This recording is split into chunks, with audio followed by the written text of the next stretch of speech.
88.7 FM, WRHU.org, 7:34 in the morning. We now turn our attention back to the situation in Pakistan as the emergency rule that was recently imposed has the country at a socio-political boiling point. And to give us some more insight into the situation, we're now joined on the line by Mahir Nisar, the founder of the Future Leaders of Pakistan. Mahir, thanks so much for jumping on with us this morning. Thank you. Sure thing. Now, before we get into the situation in Pakistan, tell us a little bit about your organization. Give us a summary of the objectives and goals for the Future Leaders of Pakistan.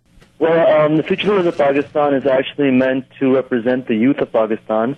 The foremost reason why we actually created this organization was because almost 70% of Pakistan's population is currently under the age of 35. So we're roughly talking about a majority youth population. And so we wanted to create an organization that would represent that.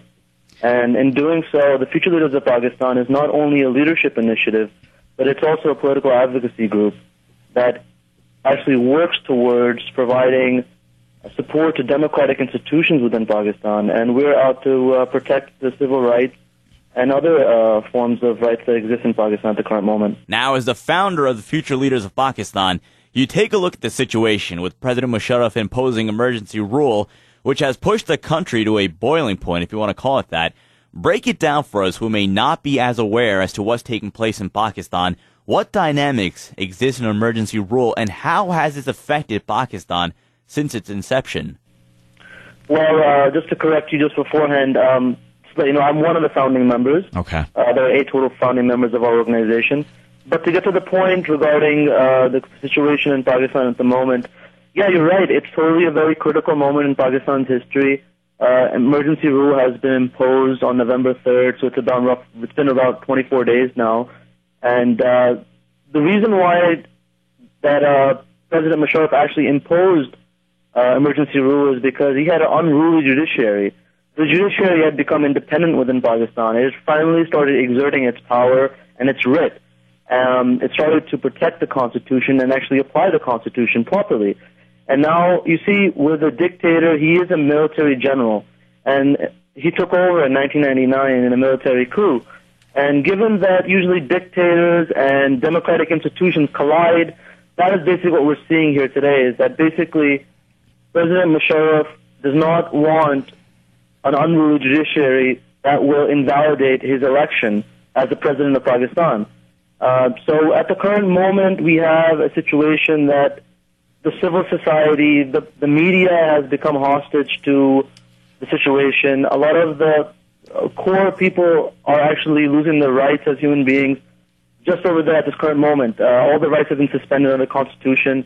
There's an Army Act which allows anybody to be just picked up and taken away. Wow. So right now we have a lot of problems that are existing in the country, but it's also a very significant point in our history because it is at this moment that Pakistan can emerge as a democratic country.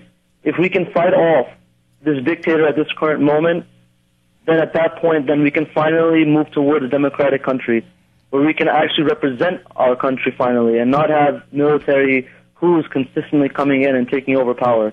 Speaking to Mahir Nisar of the Future Leaders of Pakistan, speaking of the situation right now in Pakistan with the emergency rule, and it's very interesting that you referred to Pervez Musharraf as a dictator. Now, he cites the fact that there is a growing element of extremism in the country, and that was one of his main reasons for imposing the emergency rule. How much validity is there in that statement that there is a growing sense of extremism, and that's exactly why he went to this decision?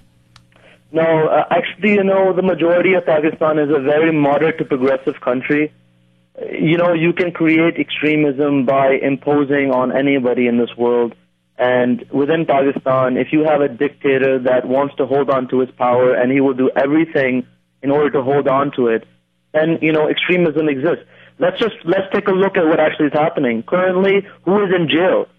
The lawyers, the judges, the politicians, the media workers, the students. All these individuals are progressive, moderate to liberal people that actually want democracy in our country. So if he's putting all these people in jail, what about those people, the extremists that he's supposedly fighting? He has ceasefires and amnesty with them.